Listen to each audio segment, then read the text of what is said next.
제목이 생소한 그런 어조로 붙었는데 여러분 이 말씀을 잠시 우리가 생각해 보면서 오늘 주님께서 보여주신 이 하나님 나라의 능력, 그 능력이 보여주는 표적이 어떤 의미인지, 그리고 어떻게 이 표적이 오늘 이 백부장과 백부장의 그 하인 그들의 이 가정에 표적으로 일어나게 되는지를 잠시 이 말씀을 가지고 생각해 보겠습니다. 기도하겠습니다. 주님, 우리의 눈을 밝히시고 주의 법에 귀한 것을 보게 하여 주시옵소서. 우리가 깨닫게 하시고 우리가 이 말씀을 들은 사람이 되어서 이 말씀으로 말미암는 크나큰 은혜와 놀라운 유익을 우리의 삶 가운데서 누릴 수 있도록 이 시간 우리 안에 주의 성령님 역사해 주시옵소서. 예수님 이름으로 기도하옵나이다. 아멘. 자, 여러분, 오늘 우리가 읽은 누가복음 7장 2절에서 10절까지의 말씀, 우리가 읽은 이 말씀의 이야기는 마태복음 8장 5절 이하에서 그대로 평행으로 나옵니다. 똑같은 사건을 마태가 다시 마태의 관점에서 기록한 내용이 마태복음 8장에 나오고 있습니다. 여러분, 마태복음 8장은 보시다시피 마태복음 5장, 6장, 7장으로 계속되는 주님의 그 하나님 나라를 설명하시는 그 산상오훈 바로 그 뒤에 붙어 있는 말씀입니다. 그래서 이 마태가 이 주님의 보여주신 표적을 이 8장, 마태복음 8장에 배치한 것을 보면 이 하나님 나라의 놀라운 능력을 보여주는 이 표적이 굉장히 중요한 아주 기본적인 기초적인 그런 표적이다 하는 것을 금방 파악할 수가 있습니다. 자, 누가복음 7장 2절 이하의 말씀, 오늘 우리가 본 그 말씀의 내용을 다시 한번 여러분 살펴보시겠습니까? 이 말씀의 내용을 쭉 이야기를 먼저 우리가 보고 나서 제가 이 말씀을 설명하기 위해 여러분들에게 설명해 드리겠습니다. 이 본문을 제가 뒤에 기록해 놓지 않아서 앞으로 본문을 찾아가 보겠습니다. 누가복음 7장 2절, 여러분들은 성경을 폈으니까 바로 보실 수가 있겠죠. 이렇습니다. 어떤 백부장의 사랑하는 종이, 하인이 병들어서 죽게 됐습니다. 어떤 병인가 하면 심한 뇌졸중입니다. 이게 중풍병으로 왔는데 이 백부장이 매우 아끼고 사랑하는 그런 종입니다. 여러분, 이 백부장이 예수님이 오신다, 예수님이 가까이 오신다는 소문을 듣고 자기가 뒤에 보면 나와요. 자기가 굉장히 친애하는 그 유대인의 장로 몇 사람을 예수님께 보냈습니다. 여러분, 이 백부장은 로마 사람이에요. 이방인입니다.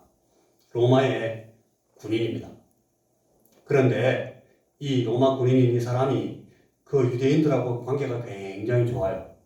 그래서 유대인들 장로를 몇 명 불러가지고, 어르신, 저기 예수라는 선지자가 오시는데 저 가서 내 사정을 좀 얘기해 주시고, 다른 거 말고 내 집에 있는 저 하인이 곧 죽게 생겼는데 우리 예수님, 그 예수 선지자에게 좀 구원해 주시도록 요청해 주십시오. 그러니까 이 장로들이 예, 가죠. 당신이 부탁하니까 우리 갑니다. 그러니까 이분들이 예수님께 나와서 간절히 구했대요. 다른 사람을 위한 일을 이렇게 간절히 구하는 데는 사연이 있는 겁니다. 그죠? 그래가지고 고쳐주십시오. 이 하인이 지금 곧 죽게 돼서 그 우리 동네 이 백부장이, 우리 그 군인 장관이 굉장히 간절히 이 예수 선지자에게 부탁을 합니다. 좀 고쳐주십시오. 당신은 고칠 수 있습니다. 유대인의 장로들이 그 얘기를 하면서 무슨 말을 하는 건지 잘 보십시오. 이 일 해주시는 것이, 이 일 하는 것이 이 사람, 누구죠? 백부장. 이 백부장에게는 합당합니다. 이 사람한테 얼마든지 예수 선지자께서 이런 친절을 베풀만 합니다. 이방인이지만 이 사람께 이 일을 해줄만 해요. 왜냐하면 제가 우리 민족을 사랑하고 또한 우리를 위하여 회당을 지었나이다. 이 로마 군인 이 백부장이 자기 사제를 틀어가지고 이 유대인들 그 지역 마을에 회당을 지어줬대요. 회당이 어떤 건물입니까?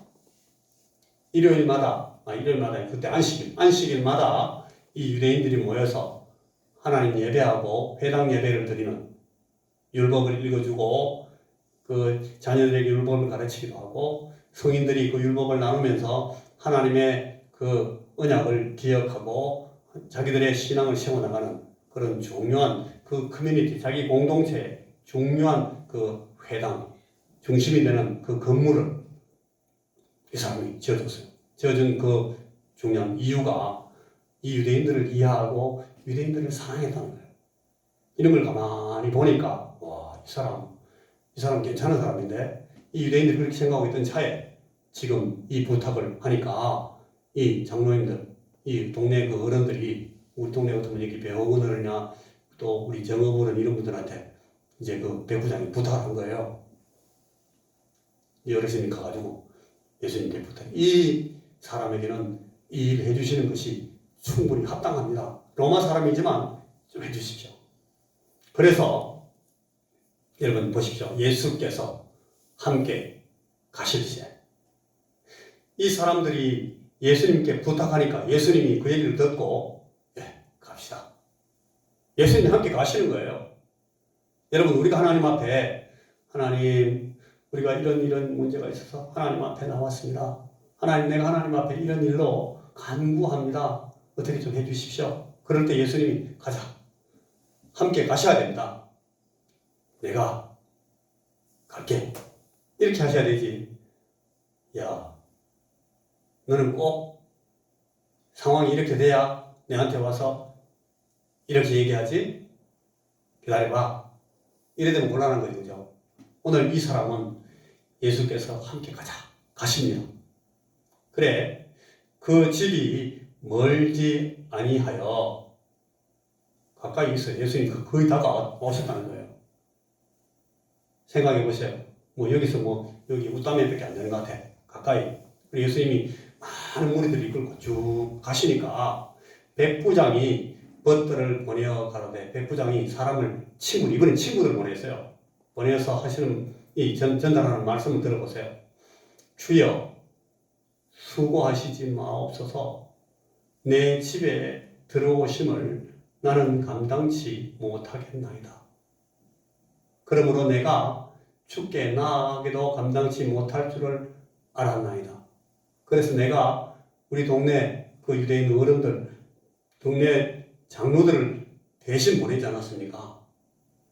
우리 집까지 오시는 거 감당할 수가 없습니다. 말씀만 하셔서 내 아이는 낫게 해주십시오. 이렇게 부탁했습니다. 여러분, 이 백부장의 집이 소라가지고, 집이 쪼매내가지고 방이 적어서 안에 이 공간이 너무 없기 때문에 예수님을 모시지 못한다. 혹은 집이 너무 허술하고 막 더럽고 막 이상해가지고, 그래가지고 주님 못 오시게 한 거 아니겠죠? 그거 아닙니다. 왜 그랬을까요? 이걸 그 뒤에 보면 알 수가 있어요. 자, 저도 남의 수하에 든 사람이요. 저도 내가 이해하는데, 저도 내 위에 나를 지휘하는 권세가 있다는 거예요. 그리고 나도 내 아래에도 내 권력의 지배를 받는 군병들이 있다는 거예요. 그래서 내 아래에 있는 사람들한테 내가 가라 하면 가고, 저들 오라 하면 오고, 이거 해라 하면 한다는 거예요. 이 말은 내가 내 위에 있는 내 권력이 내게 가라 하면 나는 가야 되고, 오라 하면 나는 와야 되고, 나의 내 위에 있는 이 권력이 내게 이거 하라 하면 나 해야 됩니다. 그 말이에요. 그리고 나의 부하들도 똑같이 내게 순종합니다. 자, 예수께서 이걸 들으시고 길가에서 가다가 들으셨어요. 이걸 예수님께서 기이 여겼다면 희한하네. 따라해보세요. 따라해 보세요. 희한하다. 예수님께서 그랬다는 거예요. 희한하네. 기이 여겨 돌이키사 쫓는 물에게 이르시되 내가 너희에게 이르노니 이스라엘 중에서도 이만한 믿음은 만나보지 못하였노라 하시더라. 여기 지금 예수님 앞에 누가 있어요? 제일 가까이 있는 사람들 몇 명? 최소한 12명. 예수님 12사도들이 있어요. 유대인들 중에 예수님을 많이 따라다니는 사람들이야. 여러분 거기 베드로가 있어요. 야고보, 요한도 있고 안드레도 있고 도마도 있고 또 마태도 있고 거기 여러분들이 잘 아시는 그 12제자들이 다 있어요. 그 사람들 앞에서 그리고 그 옆에는 지금 유대인의 장로들도 있고 예수님 따라다니면서 그물 잡으려고 하는 그 대제사장이 보낸 사람들도 있고 바리새인들도 있고 다 있어요. 그 사람들을 보면서 주님이 하시는 말씀이야. 이스라엘 중에서 이만한 믿음은 만나보지. 이 이방인이 갖고 있는 이 믿음을 나는 너희들 속에서 본 적도 없어. 그래서 아까 희한하다 그렇게 하신 거예요. 베드로도 여러분 베드로의 믿음도 이만하지 못했다는 거예요. 야고보, 요한 큰 소리 빵빵 치면서 뭐 하는 거지. 여러분 우리의 아들 같은 그런 막 굉장히 예수님을 의지하고 큰 권세를 누리려고 했던 그런 아주 한 번치 있는 파워 있는 그런 이 제자들인데도 너희들 속에서 본 믿음하고 이 사람의 믿음의 수준이 다르다고 주님께서 칭찬하세요. 이방인인데도 희한하다. 그러고 나서 주님 가시지도 않았어요. 거기 보내었던 사람들이 집으로 돌아가 보면 어떻게 됐어요? 종이 이미 강건하여졌더라. 여러분 이 얘기를 제가 잠시만 여러분들에게 풀어드리겠습니다.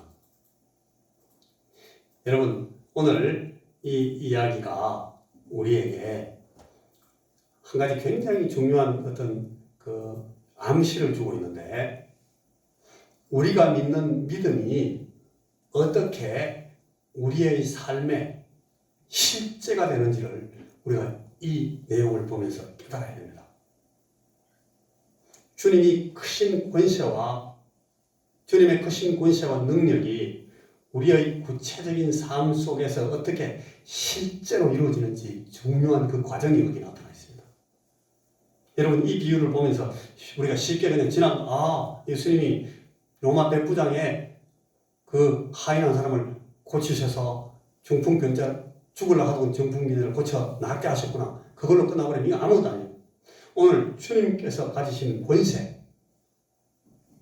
권세가 이 파워가 내 삶 가운데 실제가 되어서 내 삶을 변화시키고 내 삶에 놀라운 기적을 일으키는 가장 핵심적인 공식 하나가 여기에 이 본문에 나타나기 때문에 우리가 오늘 이 얘기를 하나님 나라의 위대한 능력을 우리가 이해하는 그 과정 가운데 이 표적을 보게 되는 겁니다. 오늘 이 본문의 표적에서 여러분 이 놀라운 치유의 은혜를 입은 사람이 누구입니까?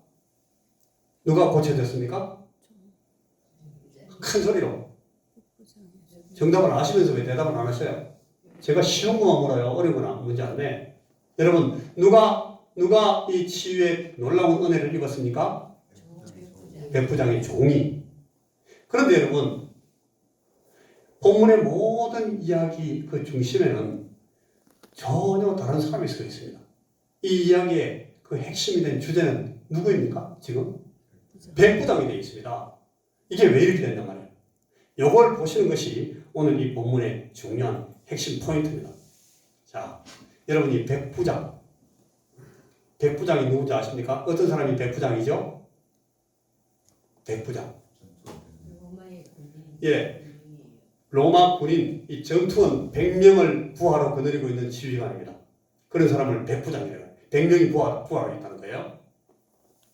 여러분 여기에는 천부장이었던 분이 계셔요. 우리 자리에 지금 천부장이었던 분이 계셔요. 천부장은 몇 명이 밑에 있는 거예요? 1000명. 근데 우리나라 이 군인 편제에는 천부장은 1000명이 아니고 한 3000명쯤 됩니다. 여기 우리 김병욱 집사님 천부장. 연대장이니까. 여러분 여기에 이 100명의 작전 전투원을 구하러 거느리고 있는 지휘관인데, 근데 이 백부장에는 위로 전 세계를 호령하는 로마 황제 권세가 있어요. 이 백부장은 로마 황제가 죽으라 하면 죽고, 가라 하면 가고, 오라 하면 오고, 엎드리라 하면 엎드리고, 이 목숨을 다해서 이 일을 집중해서 이루어내라면 목숨을 걸고 해내는 그런 이 로마 황제의 권세 아래 있는 사람이에요. 그러나 지금 여기 유대의 나라와 가이사랴 필리포에 지금 와 있는데, 이 전투 현장에서는 이 사람이 최고입니다. 그리고 자기 밑에 있는 모든 자기 권세 아래에 있는 이 전투원의 모든 생사 여탈꾼을 그 한 손에 다 쥐고 있어요. 옛날에 우리 천부장이었던 우리 김병욱 집사님은 이걸 잘 이해하고 계셔요. 이 식민 통치 현장의 절대 권력자입니다. 여기는 지금 그 계엄 사령관이기 때문에 이 계엄 사령관으로서 자기는 자기 밑에 있는 모든 사람들의 생사 여탈을 다 지고 있어요. 자기 권세 아래 있단 말이에요. 그럼에도 불구하고 자기는 자기 위에 누가 있어요? 자기를 또 그렇게 할 수 있는 또 다른 권세가 자기 위에 있다는 거예요. 오늘 여기 이 본문 말씀이 가르치는 주제는 이 권세와 권력의 관계, 이 파워에 대한 이해와 복종이 이 온 얘기의 주제가 되어 있습니다. 여러분, 오늘 이 본문에 따르면 예수님께서 이스라엘 가운데도 이만한 믿음을 보지 못했다, 믿음 얘기를 하시는데 믿음이 갑자기 나와요. 주님이 이 믿음은 이 권세, 지금 우리가 얘기하고 있는 이 권력에 대한 이해, 이 백부장이 지금 이 주님께서 보여주시는 이 표적 가운데서 이 권세의 놀라운 아래 위를 확 파악한 거예요. 와, 이분은 하나님 아버지의 권세를 가지고 계신 분이시고, 그 권세 아래에 있으면서 이분이 모든 권세를 이 천지 만물을 향해서 다 행사하시는 분이시다 하는 것을 이 로마 백부장이 그대로 파악을 해버린 거예요. 여러분, 오늘 주님께서 우리에게 말씀하시는 이 이스라엘 백성들 가운데서도 이만한 믿음을 보지 못했다라고 믿음 얘기를 하시는데, 여러분, 우리가 믿음으로 산다 하는 것은 지금 우리가 방금 제가 얘기한 이 권세에 대한 적절한 반응과 복종을 이야기합니다. 믿음이 딴 것이 아니고, 믿음이 막연한 얘기가 아니고, 믿음은 이 권세에 대한 적절한 반응, 그리고 적절한 복종, 이겁니다. 여러분, 신약 성경에는 백부장 얘기가 7번 나와요. 백부장 7명 나옵니다. 그런데 이 7명 백부장이 전부 다 읽어보면 로마 백부장, 로마 사람인데 전부 이 백부장들이 굉장히 훌륭한 사람으로 나와요. 백부장 중에 어슴푸레한 사람으로 나오는 백부장이 아무도 없어요. 왜 그런가 하면 이 신약, 이 시대에 로마 군대 이 백부장들, 이 군인들은, 이 직업 군인들, 이 굉장히 잘 정선돼 가지고 음선돼 가지고 훈련을 잘 받은 군인들이기 때문에 이분들은 자기를 지배하고 있는 그 엄격한 규율에 따라서 살고 그 규율에 따라서 행동하는 사람들입니다. 오늘날 군인들도 마찬가지인데 제대로 된 군인들은 전부 아주 엄격한 삶, 그 자기 규율을 따라서 사는 사람들이에요. 그러다 보니까 겉에서 보면 흠이 없어요. 완벽한 사람들입니다. 그러니까 이 일곱 명의 백부장, 신약 성경에 나오는 백부장 전부 다가 다 그렇게 아주 훌륭하게 나와 있어요. 근데 오늘 보는 이 백부장, 우리가 보는 오늘 이 백부장의 특별한 점은 뭔가 하면 이 백부장이 자신을 위해서 주님께 나온 것이 아니라, 바울 사도를 만났던 백부장들도 다 그렇습니다. 자기 문제를 가지고 얘기하는데 이 백부장은 자신이 아닌 다른 사람을 위해서 예수님께 다가와서 예수님께 간청하고 있습니다. 7명 백부장 가운데 이 사람만 그렇습니다. 아주 특이한 백부장인데, 근데 이 백부장을 오늘 우리가 읽었던 그 본문에 3가지 평가가 나옵니다. 이 백부장에 대해서. 하나는 그 회당 지도자들, 유대인의 그 장로들이 이 사람에 대해서 말하는 것입니다. 예수 선지자여, 이 일을 들어주시는 것이, 이 사람의 말을 들어주시는 것이 합당합니다. 이 유대 지도자들은 이 백부장을 주님의 그 친절한 배려를 받을 만하게 합당한 사람이라고 평가하고 있어요. 그리고 두 번째, 백부장 자신이 자기를 평가하는 게 나옵니다. 거기는 보면 주님께서 제 집에 들어오는 것이 합당하지 않습니다. 저는 감당할 수가 없는, 저는 거기 적당한 사람이 못 되는, 합당한 사람이 못 됩니다 라고 자기를 평가해요. 그러니까 아까 그 유대인 지도자들이 평가할 때는 이 사람이 되게 아주 훌륭한 사람이고 충분히 하나님 주님께서 친절을 베풀 만큼 합당한 사람이다 그랬는데 본인은 그렇지 않습니다. 합당한 사람이 못 됩니다. 자기를 그렇게 평가해요. 이제 세 번째 보면 주님께서 이 사람에 대해서 평가를 내리는데 이스라엘에서 보는 어떤 사람보다 큰 믿음을 가진 사람이다. 이 사람은. 주님 그렇게 평가합니다.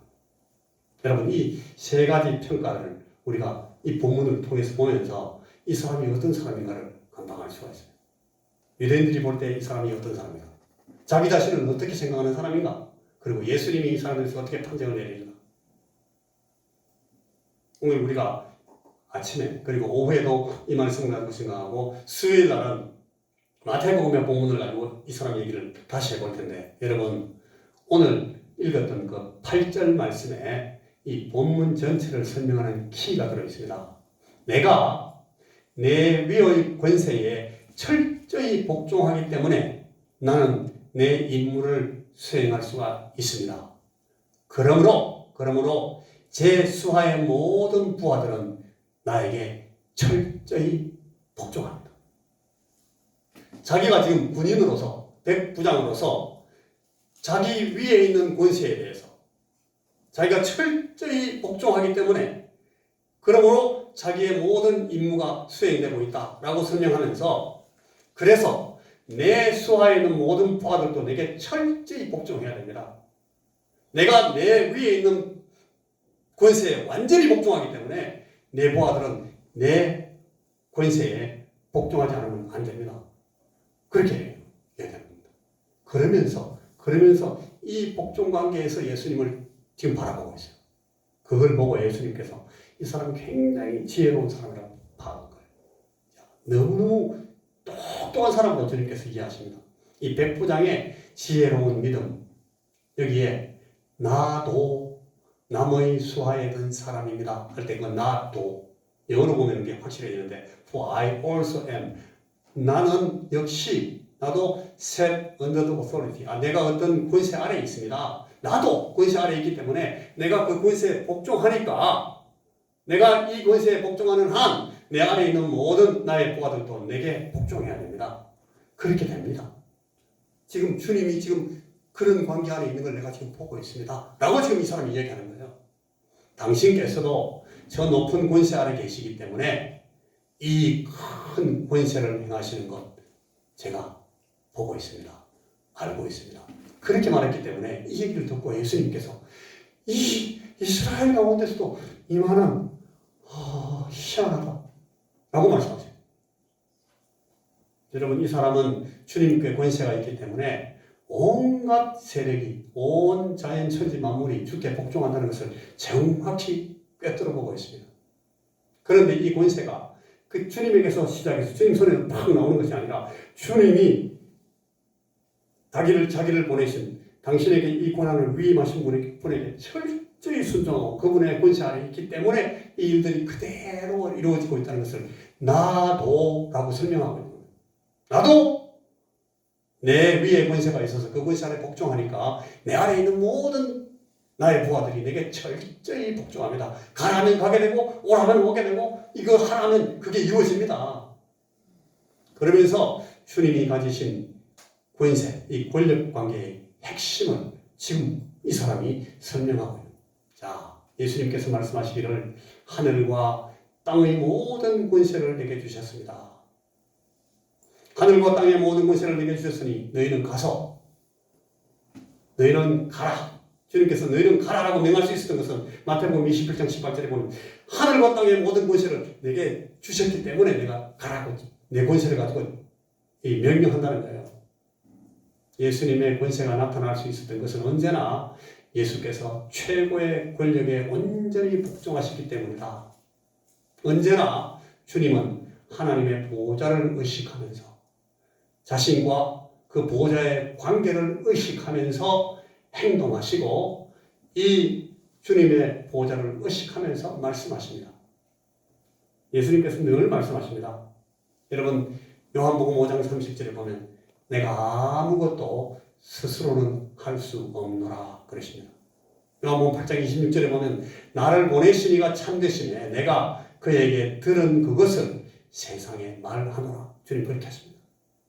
요한복음 8장 28절에 보면 내가 스스로 아무것도 하지 아니하고 오직 아버지께서 가르치신 대로 이런 것을 말하는 줄로 알리라. 나는 항상 그가 기뻐하시는 일을 행함으로 나를 혼자 두지 아니하셨느니라. 예수님께서는 항상 이 사실을 설명하고 있습니다. 주님은 언제나 하나님 아버지의 권세 아래에 계셨기 때문에 귀신들과 온갖 자연 세력, 그 권력들을 완전히 제압하고 통제하는 권세를 행사하실 수가 있으셨던 것입니다. 여러분, 백부장은 이 사실을 확실히 알았고 이 변하지 않는 사실에 근거해서 주님께 간청했습니다. 사람들한테 부탁했습니다. 그 사람들이 그 얘기를 하고 자기가 직접 안 가도 괜찮고 주님이 오실 필요가 없어요. 왜냐하면 주님께 그 권력이 있기 때문에. 주님께서 그 권력을 행사하시는 것은 주님께서 가지신 권력 때문에 이루어지는 것이지 주님이 몸으로 이까지 오고 우리 집안에 들어오고 하는 거 이거와 관계없다는 거예요. 이 엄청난 이 공식을 정확하게 파악하고 이 우리를 정확하게 보고 있는 이 백부장의 믿음을 주님께서 그대로 꿰뚫어 보시면서 말씀하십니다. 이스라엘 중에서도 이만한 믿음을 가진 사람을 내가 본 적이 없다. 와, 희한하네. 자, 여러분 이제 말씀을 마치겠습니다. 지금 여러분들은 어떤 권세 아래에 있는지 보십시오. 그리고 우리는 어떤 권세에 복종하고 있는지를 살펴보셔야 됩니다. 그것이 우리의 믿음이고 그것이 우리가 섬기는 능력입니다. 우리가 지금 하나님 아래에 있습니까? 하나님의 은혜 아래에 있습니까? 하나님의 권세 아래에 있습니까? 그러면 여러분 그 하나님의 권세에 복종하셔야 됩니다. 그리고 하나님의 권세가 오늘 우리의 삶을 지배하는 것입니다. 그래야 우리의 믿음이 우리의 삶의 그대로 우리가 믿는 그대로 실제가 되고 이루어집니다. 이 능력이 주님에게서 나오고 주의 능력이 오늘 우리를 붙잡으셔야 되기 때문에 우리가 예수님을 주님이라고 부르는 겁니다. 주님. 우리가 주님이라고 부르는 이유는 이분이 이 권세를 가졌다고 우리가 인정하는 것입니다. 그리고 우리가 이 권세 아래 복종하기를 원하는 것이고 복종하기로 결심하는 것이고 그 권세 아래 있다는 사실을 알고 우리가 사는 겁니다. 이것이 믿음의 삶입니다. 자, 우리가 다 같이 한번 이 기도를 따라해 보시길 바랍니다. 같이 이 앞에 나와 있는 기도를 그대로 한번 읽어봅니다. 예수님 시작. 예수님 나를 주님의 놀라운 권세 아래 부르시고 복종케 하시니 감사합니다. 이제 내 삶 전체를 주의 크신 권세가 지배하여 주시고 오직 이 하나님 나라의 권세 아래 저의 이 생과 내세의 생명이 다스림받아 온전히 순종하게 하옵소서. 주님의 크신 권세가 주도하고 이기며 온전히 세워지는 경험을 매일같이 내 삶 가운데서 해나가도록 나를 붙잡으시옵소서. 예수님 이름으로 기도합니다. 아멘. 주여 우리의 이 기도가 주님 앞에 상달되게 하시고 우리의 삶에 이 기도가 온전히 이루어지게 우리에게 은총 베푸시옵소서. 우리를 붙들어 주시고 주의 그 크신 권력을 내 삶 위에 행사해 주시옵소서. 종이 저희들이 순종하겠습니다. 예수님 이름으로 기도하옵나이다. 아멘.